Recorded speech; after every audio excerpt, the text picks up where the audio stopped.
Hey, what to do, sports world, and welcome to the Real Untouchable Podcast with me, Ray. Hey, I got a great segment for you all. As you all know, you can see Alabama just was defeated by the Texas Longhorn. Yep, you heard that right. The number 11 Texas Longhorn defeated the number 3 Alabama Crimson Tide in T-Town in Tuscaloosa tonight. And I just want to talk about what happened in this game and all the issues that I feel that Alabama is going to have to fix if they want to get back on track. All right. As y'all can see the Facebook page right there, make sure y'all hit the Facebook page, hit the Instagram page, and also the YouTube page, all right?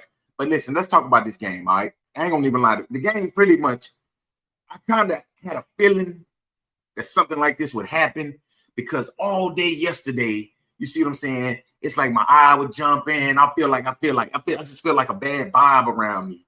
You see what I'm saying? But, I overlooked it. I said, you know what? Alabama's still gonna pull it off. But I woke up and it was like second quarter and I'm looking at the game and it wasn't going right. All the balls was going Texas way. That what really got me. That's really what kind of got me into the sense of this Texas team probably going to end up pulling this one off. And they ended up winning 34-24. But I want to talk about Alabama for a minute, all right? And I'm going to go down the line and talk about the issue that this team got and the issue that Nick Saban need to fix before they, I think they got like let me see. Let me look at their schedule for the next couple of weeks. They got US South Florida next week, and then they'll be back at home again against Ole Miss. Then Mississippi State, Texas A&M, Arkansas, Tennessee, LSU. So Alabama don't really have no easy games. This team right here really have nothing but hard games. Okay. But I mean, besides next week's, and I think next week, Alabama, what Nick Saban needs to do is this. The Jalen Milroe experience, the experiment might be over with. And I'm okay with that. Honestly, I haven't seen this the same Jalen Milroe that was here last year. He played just like he played last year. He did not get no better this year than he was last season. And I know people are going to be mad. Nick Saban don't get a brother a chance. But listen, at the end of the day, the kid can't play quarterback. He haven't got no better. He can't read defenses. He can't read defenses to a point. That's how he threw 2 picks. His picks was 2 of the worst picks I've ever seen. The defensive back didn't even have to work. All he had to do just don't die or don't fall or don't do, you know what I'm saying? That's how easy those interceptions was that Jalen Milroe threw. A lot of, I don't know, maybe it's the chemistry between him and the center. The quarterback, it seemed like all the balls was low. It seemed like his hands ain't big enough. When he threw the ball deep, it's like he was just throwing the ball up there and hoping somebody come down with it.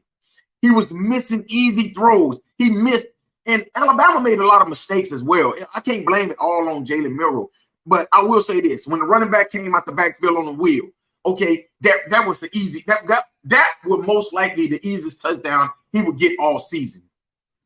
Easy touchdown. He missed that throw. Okay. And he missed so many throws to where the wide receiver was wide open. And like I said, with all the mistakes he made, how many mistakes did Texas make? All right. Texas, no turnovers. No turnovers. So Alabama, let's see, they had 2 interceptions. Okay, you're most likely going to lose the game if you lose the turnover battle. Even Nick Saban says this. You're most likely going to lose the game if you lose the turnover battle. And that's what happened tonight. The turnover battles was in the favor of the Texas Longhorn, and that's the reason why they were saying. And then Quinn Ewers, he pretty much dominated, man. I can't take nothing away from the kid. The kid was balling tonight, man. He played a hell of a game, and I'm happy to hear how he got his life together. He stopped listening to the outside doubters, and this Texas team is good. And one player that I really want to talk about for Texas, I'm not going to talk too much about Texas because I got to go and talk about Alabama a little bit more. But I want to talk about Mitchell, the kid that came over from Georgia. Man, the dude can play, y'all. The dude can really play. I knew he could play. He could play at Georgia. I think he moved back down to Texas because of like a family matters. But the dude is really, getting better and better. And he's going to improve his stocks at Texas. And also another player that I want to talk about is Anthony Hill Jr., the true freshman defensive end. I kept watching this dude, and I'm like, who the hell is this dude number 0? So then I remember, okay, that's the kid that was committed to Texas A&M. If y'all remember, he was committed to Texas A&M. You know, they had dropped the bag on him. And last minute, he ended up decommitting and committing to Texas. That would probably be one of the worst moves for the Texas A&M Aggies, is to let him get away, because that dude can play. And he is like an SEC defensive end. He reminds me of Harold Perkins from LSU. This dude right here was wrecking the defensive end. He was going against a true freshman, which is Caden Proctor, and he was pretty much dominating Caden Proctor. Like, he was demolishing him. And then you put him over there on J.C. Latham. I don't know if y'all know J.D. Latham. This dude right here is considered a first-round draft pick. He was destroying him. Those are 2 players right there for Texas. Hey, y'all better watch out for it. Those are 2 players right there that can really ball. Now let's go back to Alabama. The running game. They had 106 rushing yards.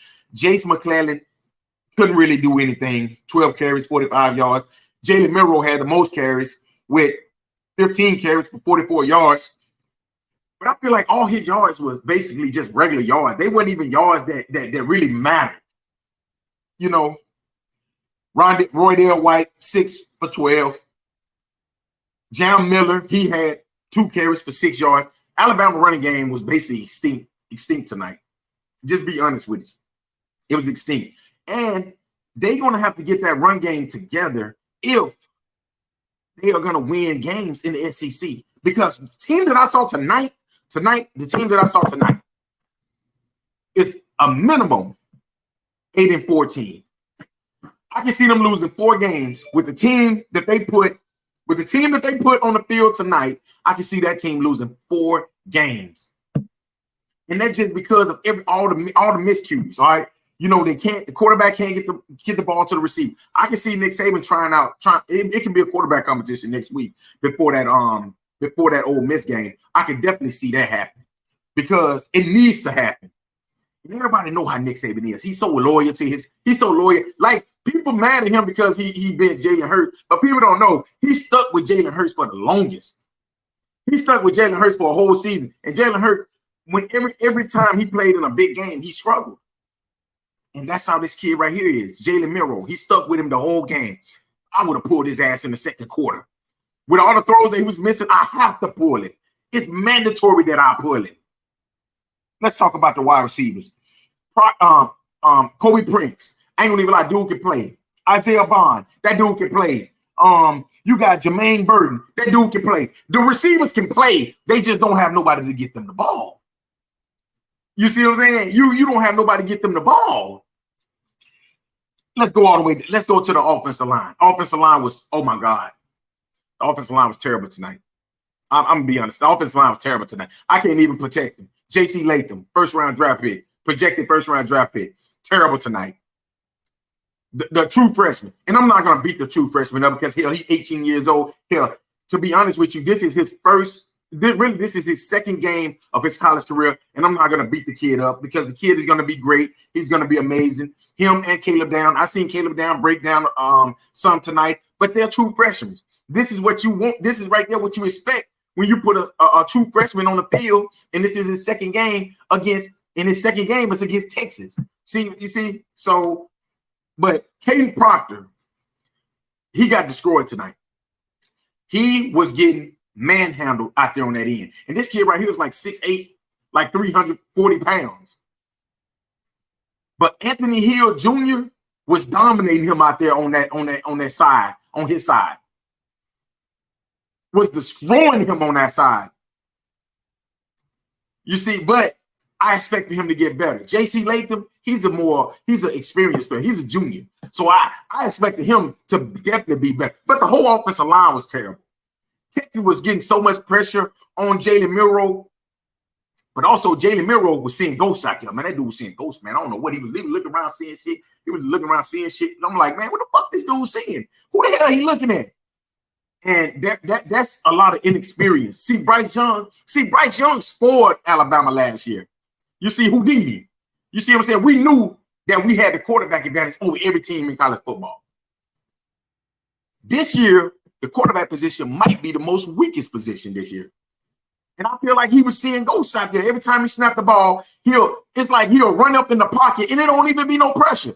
It'd be a clean pocket. He'll still run up there. And that's why I said some of the time it wasn't an offensive lineman's fault. He was running up, he was getting scared, he was seeing ghosts, and he was getting himself sacked. But you get 5 sacks. Alabama didn't get not 1 sack. So Texas basically kept their quarterback clean the whole night. You have 2 interceptions, terrible interceptions, you're probably going to lose the game. And let's just go. Let's talk about the defensive line. The defensive line wasn't really no better. You know, they played okay, average, below average maybe. But when you can't get no pressure on the quarterback, he's going to pick you apart. Quinn Ewers was basically just standing back there. He knew that he knew that they couldn't really get no pressure on him. So he already knew that he was going to have time to pick that secondary apart. And let's go to the linebacker position. Linebacker position, I'm going to be honest, I've seen a lot of holes in that linebacker position tonight. That's something Lawson and the rest of those boys. Blackshear ain't played in like 2 years, 3 years since he came from Duncanville, since he was the man child. Y'all remember he was the one that the picture of the big dude, you know, at 17 years old, they was like he was a man child. Yeah, he came to Alabama. Guess what? Tonight, he got manhandled. If he would have stopped the guy on 3rd down and 7, which 3rd down and 2, he had him for a loss, and the guy just carried him past the 1st down. That pretty much sealed the game, honestly. So, and let's go back to the secondary. Kool-Aid McKinstry. Listen, bro. I don't know what, like, first of all, he's considered a top 10 draft pick. Listen, if these scouts watch this game right here, they better watch him. They better watch him with my glasses on. They better watch him with my glasses on because they're a little dirty. You can't see. You can't see some of the stuff. You can't see some of the stuff that I saw tonight. Because at the end of the day, boy, you looked at like just a regular cornerback. Definitely not no 1st round draft pick from what I saw tonight. Definitely not a 1st round. Maybe a 2nd. Hell, maybe even a 3rd. But if somebody take you in the 1st round, they're definitely not making the playoffs. And like I said, and Arnold went no better. Arnold will make a good play, then he'll come back and get a pass interference. He'll make a good hit, and then he'll get burnt. And then the new guys that came, let's see what's their name is, Amos and the other guy. Listen, Amos was actually the one that got hit for a touchdown. Number 9, he got hit for the touchdown. And the guy did a basic move, basically faked him out and went upfield. And I'm just like, dude, what is this dude doing, dude? Like, what is he seeing? The game ball goes out to Will Riker. Because the kicker was who saved the game, honestly. He's the one who actually kept Alabama in the game. He kept Alabama in the game. Everybody else out there basically played a terrible game. And I expect for Nick Saban to fix this. And if he can't fix it, this right here will go down. You heard it here first. This will go down as one of Nick Saban's worst teams since he came to Alabama. This right here will be one of his worst teams. And I know that they don't want that. I expect for them to turn it around. But in the end, I really don't know. You see, I really don't know. Because the quarterback position is the most important position. If Jalen Milroe if he's the starter, then how bad is the other 2 quarterbacks? But I've been hearing rumbling that Alabama actually got a true freshman on the bench that's really, really good. And I know Nick Saban, I know how he gets when it comes to true freshmen. Think about it. He didn't even want to start Tua as a true freshman. He did not want to start Bryce Young as a true freshman. So I understand, I get it when it comes down to true freshman quarterbacks. And the kid might be outplaying Jalen Milroe. But Nick Saban just want to stay loyal to Jalen Milroe and Ty Simpson. Ty Simpson, I honestly feel like Ty Simpson is good.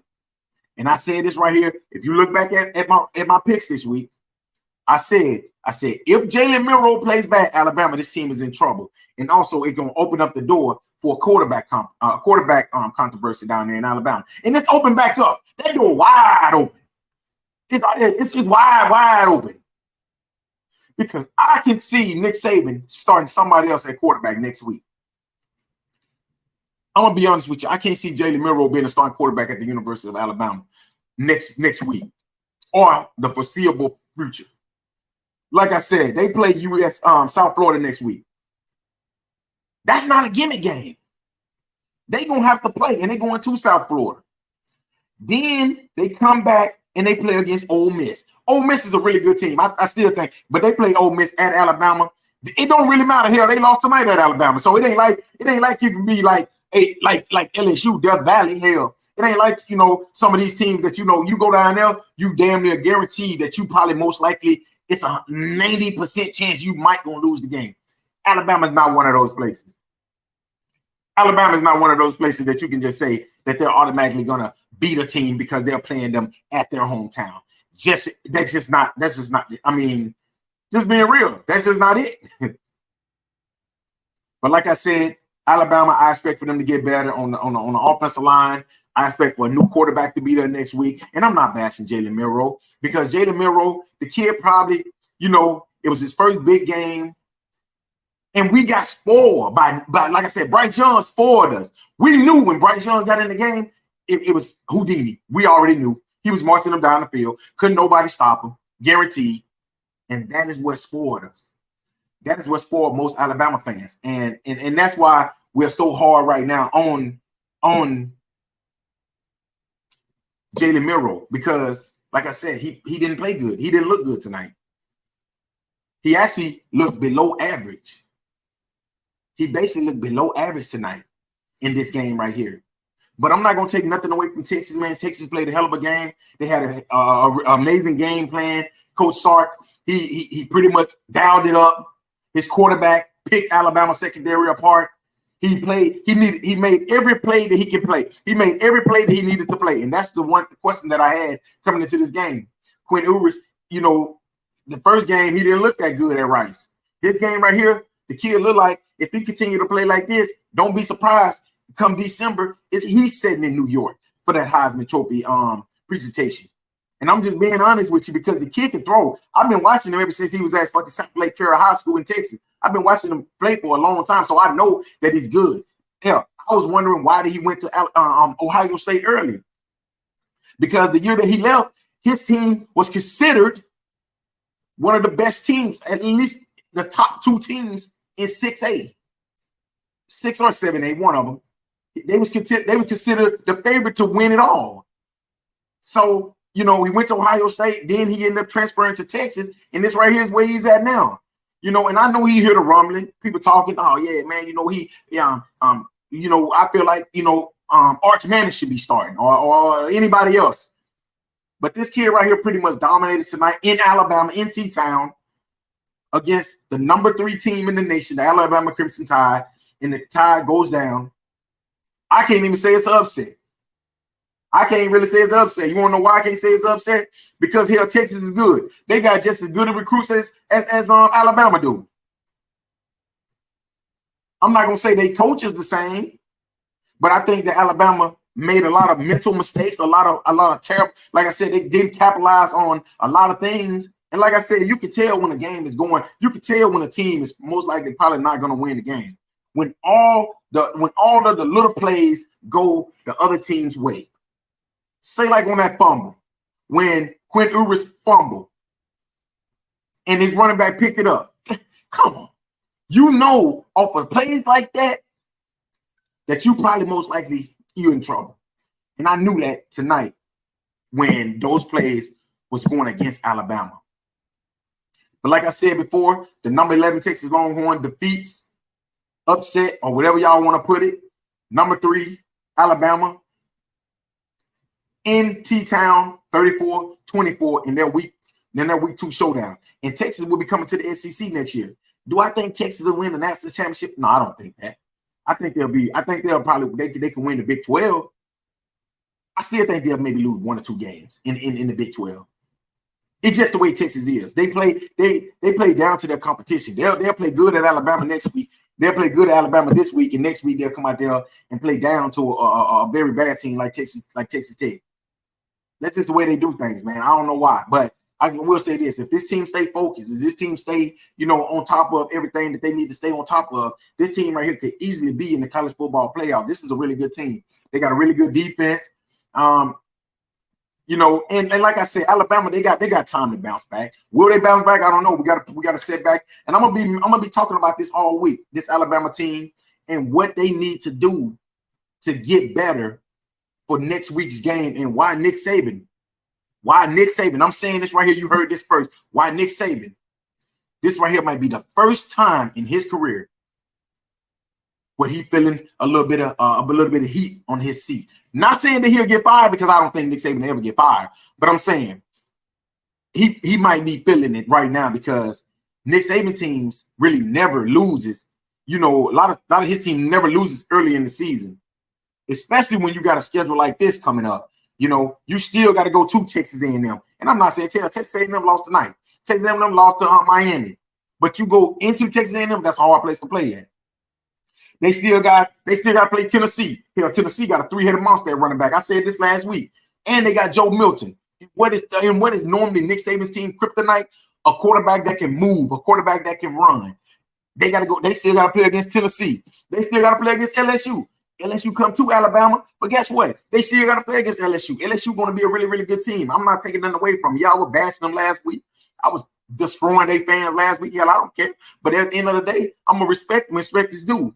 I'm going to still give them their respect, which LSU is a really good team. Like, they just met up against that Seminole Bowl buzzsaw last week and hit them upside the head. And, you know, like I said, and I can still see this Alabama team finishing with one loss, this Texas loss. I can see that as well. But we just got to wait to see, man. We got to wait to see what moves that this Alabama team is going to make, and how, you know, they play next week and going forward.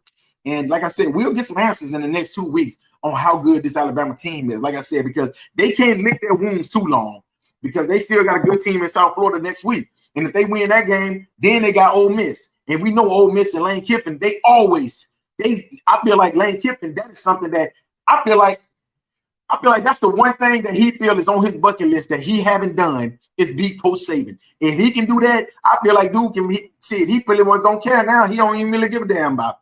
I think that is his national championship, to be honest with you. So I got a feeling that Ole Miss team is going to be ready to play in 2 weeks when they come to Tuscaloosa to face this Alabama team. But again, Texas defeats Alabama 34-24. Hey, thank y'all again for listening to another great segment of the Real Untouchable Podcast, man, with me, Ray Diggs. Peace. And then make sure y'all hit the YouTube channel, the Facebook page, and also the Instagram. All right. Peace.